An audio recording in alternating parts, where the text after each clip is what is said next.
Gordon Fort will be our next speaker. Then after that, we're going to be going to the crowd.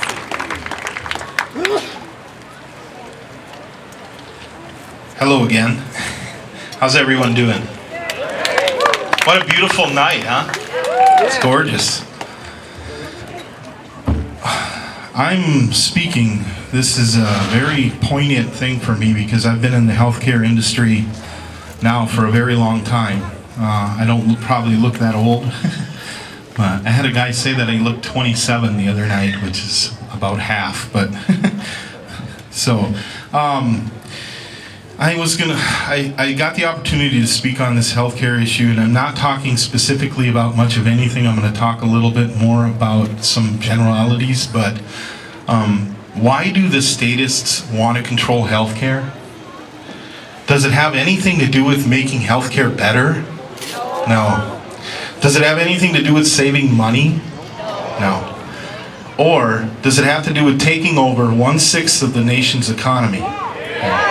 Does it have to do with making citizens dependent on the government?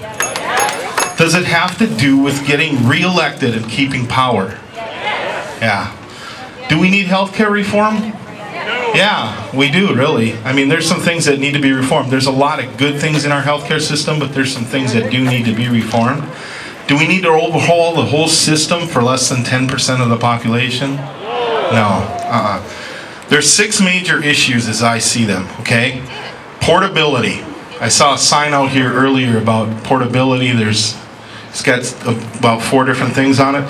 Health insurance is not portable. It's not portable across state lines. It's not portable across people without regard to your job. This sets up a monopoly of insurance companies which take the competitive price pressure out of the system. The second point is complexity. Health insurance is very complicated and difficult to understand. There's so many coverage options in the policies, many of which you don't even know are there. Do you really want coverage for laser hair removal? For Botox? For abortion? Do you know if they're covered in your plan? Does your state require them? Okay? New York State has requirements for some things that are just outlandish. Okay? State mandates drive up cost. The third point is transparency. Every company and every plan covers things differently and at different prices. Nobody knows what they're paying for their health care until they get the bill. Would you buy a car and not know the price until several weeks later? No. No wonder healthcare costs so much.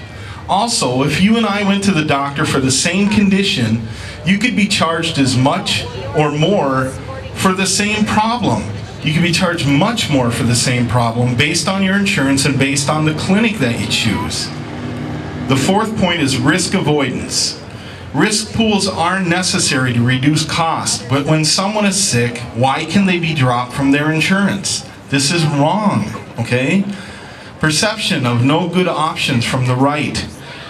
This is the next point, the fifth point. Current plans by conservative lawmakers are not even talked about. To date, they've been groups of vague ideas which were not well articulated by our conservatives. Conservative plans conflict with each other in many ways, and there's no consensus by the right. Conservative plans get no press.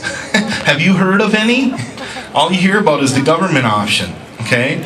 Do you know what the #1 cost of medications is? It's not TV ads.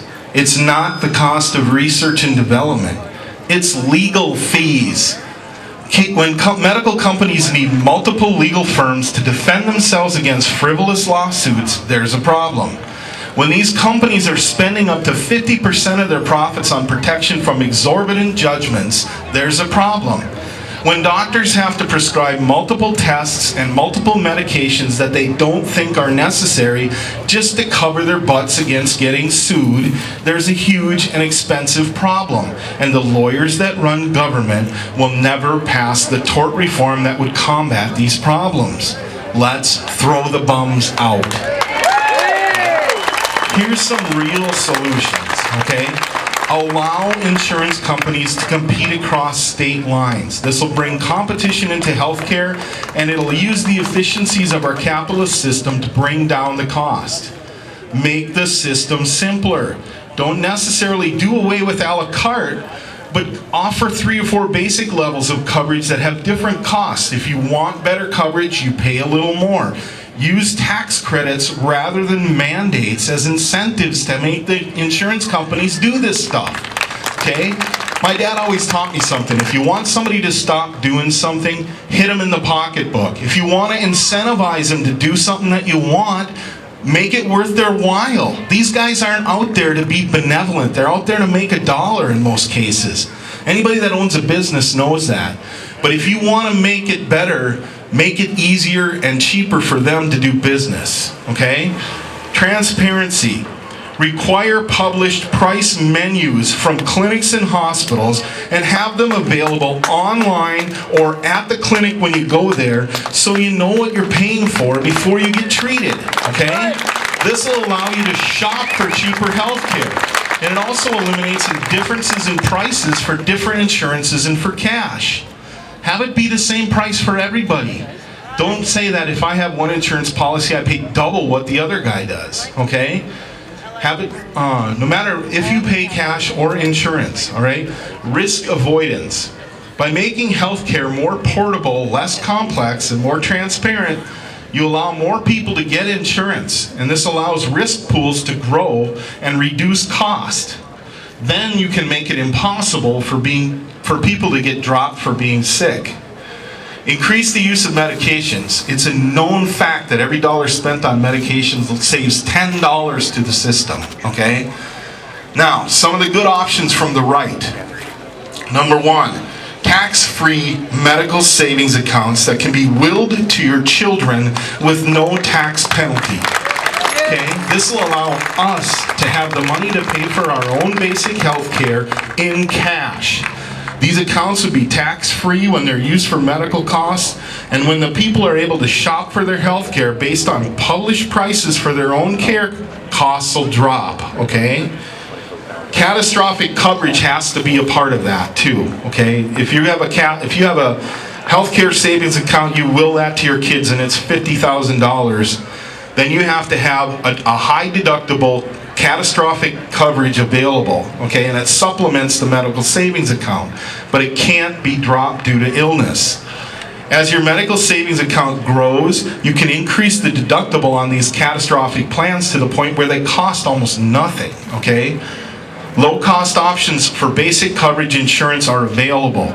There are already plans which get the price gets lower if you don't use them. So if you don't have a claim against that insurance for a year or 2 years, your cost goes down. These are available. Look for them, okay? They spread the risk out over larger populations of healthy people, and thereby they reduce the cost. Better tax deductibility for businesses that offer healthcare plans to their employees. This would allow more employers to offer insurance and will allow for better coverage when they do. The other thing is tax deductibility of private plans for people who don't get insurance from their employers. Along with this, we need co-ops, okay? Not government co-ops, but real co-ops that allow people to group together and get insurance based on things like students. If they're attending a certain college, they can group together with other students and get a low-cost healthcare plan. Neighborhoods, professions. We could all be in a right-wing nut job plan, okay? Reduce the legal costs of healthcare. This is the biggest and finally and the most important one is tort reform, okay? Whenever lawyers get involved in anything, you take common sense out of the discussion and you pay a high price. Lawyers always get their 30% no matter who wins, right? In a lawsuit, there's 2 sides. Each side, the lawyers get paid 30% no matter what, okay? So by reducing frivolous lawsuits, you'll reduce the fear that doctors have of treating their patients. You'll reduce the cost of medications, medical devices, and medical treatments. You can reduce frivolous lawsuits by making it loser pays. Okay? If somebody's going to sue over something silly and they lose, they got to pay them the costs, right? Let's do it. What we need is a comprehensive reform package that puts the patients first. It's based on market solutions, not regulations and controls, and allows the informed